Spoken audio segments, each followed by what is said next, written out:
What are we most afraid of when we love? This question isn't merely psychological theory, but a living nightmare for millions in the online dating era. Have you ever been left endlessly seen without a reply? Felt your heart tighten when someone suddenly goes silent, leaving more questions than physical distance? For those with an avoidant attachment style, the greatest fear isn't of love itself, but of falling for the wrong person. They once entrusted their feelings to someone unsafe, paying the price with wounds that never fully heal. Imagine this. Every time you want to ask, "Are you okay?" your heart races. But for them, responding to a message feels like traversing a rickety suspension bridge at midnight. In their subconscious, closeness always signals the risk of abandonment. John Bowlby, the father of attachment theory, emphasized a child's first bond with their caregiver shapes how their heart knows to love. But what happens when that heart is left hanging? The result is a perpetual alarm system. Cortisol surges, the amygdala remains on high alert, and an invisible fortress of defenses springs up around them. So how do you dismantle that fortress without headbutting it with a hammer? How can you become that one rare person who is steady and calm enough for them to dare unlock their heart once and for all? In this video, we'll delve into the neural mechanisms of the avoidant, uncover why most people fail, and reveal the formula that makes you the one they bond with for life. If you're seeking a love that's not only enduring but primal, you've just found the beginning of that journey. In today's society, when we speak of individuals with an avoidant attachment style, many of us hastily label them as cold, unfeeling, or even incapable of genuine love. Yet in truth, avoidants possess an inner world far richer than most would imagine. They experience every emotion intensely, from the smallest flicker of joy to the deepest pang of sorrow, but they learned in childhood that revealing these feelings invited the risk of hurt and rejection. Picture a child overwhelmed by tears, seeking a comforting embrace, only to be met with silence or an indifferent glance. From those moments, the young soul instinctively retreats within a protective shell. The less I need, the less I will hurt. The experience of abandonment becomes more than a fleeting memory. It engraves a survival mechanism deep within their nervous system, maintaining distance to safeguard the heart. As they grow older, avoidants build defensive walls around their emotions, not because they despise closeness, but because they understand all too well that closeness can lead to suffering. The consequence is that each time they quietly withdraw from a relationship, those around them plunge into panic. What did I do wrong? Do they still love me? Am I not good enough? Meanwhile, for the avoidant, keeping distance is the highest act of protection for their fragile heart. They aren't pushing you away. They're striving to shield you from their deepest fear, fear of abandonment, and fear of having nowhere to feel safe. This very paradox, where withdrawal meant to protect instead triggers panic and heartbreak, creates a cycle of pain in many relationships. To truly walk alongside an avoidant, we must first recognize that their withdrawal is not a sign of coldness or indifference, but a plea from their heart. Please give me room to breathe, or I will protect myself by staying silent forever. Having grasped the deep-seated reasons why avoidants withdraw, not because they don't love, but because they fear being hurt, we now move to the breakthrough stage, recognizing that their defensive wall isn't a lifeless block of stone, but a gate that only opens when they feel truly safe. It's an unwritten principle. They don't build walls because they hate closeness, but because they crave it deeply. Ender Dodd. Imagine each time an avoidant tries to approach their amygdala, the brain's alarm center immediately goes on high alert. Cortisol, the stress hormone, floods their bloodstream. Their heart pounds so loudly they can practically hear every beat. With a nervous system conditioned to equate closeness equals danger, any surge of emotion is deemed a threat to be avoided. Instead of opening up, they retreat, slamming the gate shut. Outwardly calm, they conceal an inner storm of anxiety. Here lies our common mistake. When an avoidant pulls away, our protective instincts kick in. We chase after them, insist they explain themselves, and even punish their silence with our own. But that's akin to hammering the gate. The harder we strike, the tighter it closes, the stronger their fear becomes. Avoidant silence isn't a calculated cold shoulder, but a self-protection mechanism. When we misinterpret it and respond with pressure, they retreat further, reinforcing the belief, if I open up, I will get hurt. In truth, avoidants aren't fleeing love itself, but they're fleeing from bad love. They don't escape genuine emotions. They dodge relationships that could become toxic, dependent, or controlling. Their past wounds run deep, and a single betrayal is enough to re-traumatize them. Hence, the wall they erect is a proactive gate, ready to shut tight at the first sign of insecurity. To cross that gate doesn't require force, but patience, empathy, and matching their rhythm. We must learn not to overreact when an avoidant backs away, avoid demanding explanations, and never weaponize silence in return. Instead, remain calm, respect their space, and maintain a steady presence like a soft light outside the gate, never pressing, simply waiting for it to open. Once the avoidant realizes the distance doesn't bring terrifying obligation, but rather a safe breathing space, they will slowly trust enough to draw the gate open themselves, with the understanding that walls aren't stone, but gates.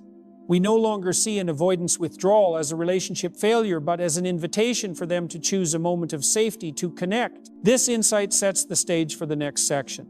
Discovering who that rare person is steady and patient enough to wait, and the unconscious tests they impose to gauge your trustworthiness. Once we internalize that the avoidance defensive wall is actually a gate ready to close at any sign of insecurity, the next step is to discover the one rare person, the only individual calm enough, steadfast enough, respectful enough of boundaries, and empathic enough not to trigger that alarm system. They only open the gate for someone who does not feed their fear. First, this person always remains calm. They do not lose their temper or hurry, even if the avoidant resorts to silence or distance. Rather than perceiving each gate closure as a challenge, they view it as a necessary pause for both to recalibrate breathing and emotional states. Second, they demonstrate consistency, not just in words, but in actions. If they commit to a meeting, they show up on time. If they promise a call, they make it. If they say, I'm here, they honor that promise throughout the journey, even when the avoidant tests them with silence or distance. Avoidants need unwavering reliability because past betrayals have shattered any meaningless promises. Third, they respect the avoidant space unconditionally. They do not judge or pressure the avoidant to explain or compensate for their withdrawal. In the avoidant's mind, any request for explanation translates into invisible pressure affirming closeness equals danger. The rare person understands that sometimes silence is not separation, but the time needed for processing emotions and rebuilding trust. Therefore, they do not punish silence by responding with silence or anger, but regard silence as breath, a necessary moment of freedom. Finally, their presence is not swept away by rapid emotional waves. Instead, they create a secure environment where the avoidant clearly feels, you are safe, you are free, you are still loved. They do not attempt to fill the avoidance void with grand reassurances, nor do they stir drama or sensationalism.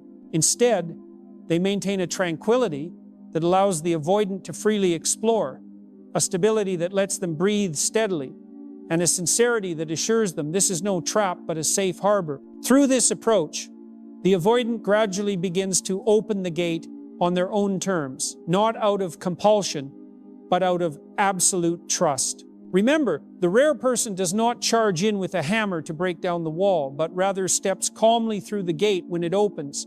They do not proclaim love with impassioned words, but with calmness, persistence, respect, and empathy to show the avoidant that freedom and connection can coexist. When that happens, any distance becomes the shared breath of two hearts, and the relationship shifts from a mode of self-preservation to one of voluntary bonding. After understanding who the one rare person is, the one who remains calm, steadfast, respects space, and does not punish silence, we move to the next phase, recognizing the avoidance unconscious tests designed to assess whether you are truly safe. Unlike tests by words, They challenge you through your own emotions. First is the silence test. When the avoidant suddenly goes silent, can you stay calm or do you panic, flooding them with messages and frantic demands for explanation? If you chase after them in panic, they will see the gate slam shut immediately, because panic equals threat in their mind. Second is the space test. When they need distance, do you respect that need or punish them through sulking, reciprocal silence, or blame? They observe whether you can accept their withdrawal without turning it into a battle. Third is the consistency test. Are you today the same as yesterday? If you are consistent one day but change your behavior the next, they will lose trust in your promises. They need to see a stable pattern of behavior to gradually dismantle their walls. Finally, the freedom test. Do you try to fix them, forcing them to open up in the way you desire?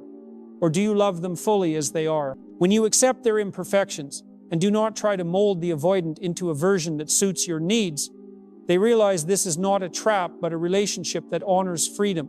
The biggest mistake is failing to recognize that you are being tested.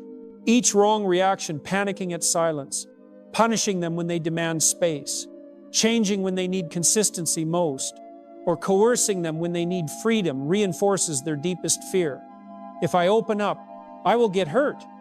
Conversely, when you pass all these tests without even knowing you are being tested, you demonstrate true safety. Only then will the avoidant be willing to open the gate and invite you into their inner world where love is no longer a threat but a realm of freedom and connection. Having passed the 4 unconscious tests that the avoidant subtly imposed, a remarkable transformation begins. Not only do they start to unlock their defensive gate, but they become the guardians of the bond they have just forged. This is the final effect, the hallmark of true avoidant love, which is neither loud nor flashy, but marked by endurance and quiet devotion, a love meant to last a lifetime. Once the avoidant realizes that you do not panic when they fall silent, do not punish them for needing space, remain steady when consistency is crucial, and refrain from coercion, when they require freedom, they finally dare to remove each stone blocking their heart. However, rather than tearing down the wall entirely, they turn the gate from the inside, securing it to protect the shared space between you. Avoidant love does not demand vow-filled declarations or a daily barrage of I love yous. They demonstrate the depth of their feelings through understated yet profoundly meaningful acts. One evening, they adjust their work schedule to be there when you need to unload after a long, exhausting day. Another time, they quietly fix your broken car or your worn-out shoes without waiting for you to ask like a discreet love letter. In moments of calm, they simply reach for your hand, not in flamboyance, but enough to make your heart pause for a beat, feeling the steadfast choice behind that gentle grip. These gestures don't occur all at once, but are like low notes scattered throughout the melody of life, harmonizing with the steady breathing of the avoidant. You will notice that they protect the relationship, not by wrapping you in chains, but by ensuring each step you take together is secure. They apply consistency in action, arriving on time, showing up when needed, listening without interruption, as the stones paving the path to their heart. And here's the crucial truth. Once the avoidant has opened the gate from within, they will not be ready to close it a second time. That gate becomes the protective wall around the relationship, blocking anything that might shatter trust. They do not engage in fleeting romances or whimsically come and go. They love once and love forever. It is this combination of quiet strength and unwavering commitment that makes avoidant love a primordial imprint, an indelible mark on the soul. When you step through that gate alongside them, you are not just loved, but placed at the center of their inner world, a realm that was once inhabited only by solitude and alarms.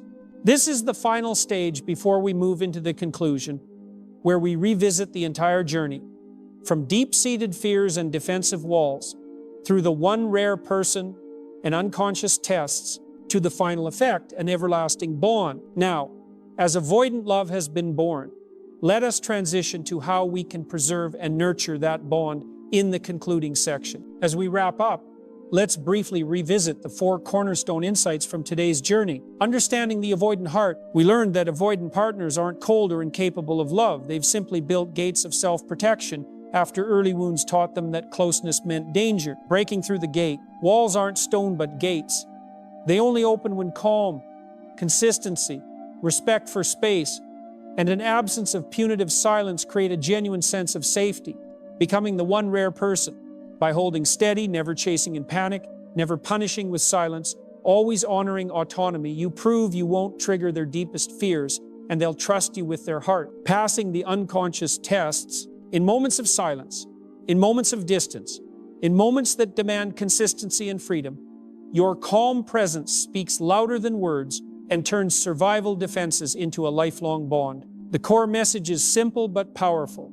Choose the values that honor your integrity and respect another's pace, rather than reacting to every fleeting emotion. True connection grows from patience, empathy, and a steady commitment to what matters most: respect and freedom. Thank you so much for staying with us to the very end. Your willingness to learn, reflect, and grow is what makes this community extraordinary. Now, I'd love to hear from you. What part of today's video resonated most with your own experiences? Drop your thoughts or stories in the comments below. I read every single one. If you found this content helpful, please subscribe and hit the bell icon so you won't miss future guides on building deeper, more secure relationships. Together, let's keep cultivating the courage to love and to be loved on our own terms. Until next time, stay patient, stay true, and remember, the journey toward genuine connection starts with choosing your values first.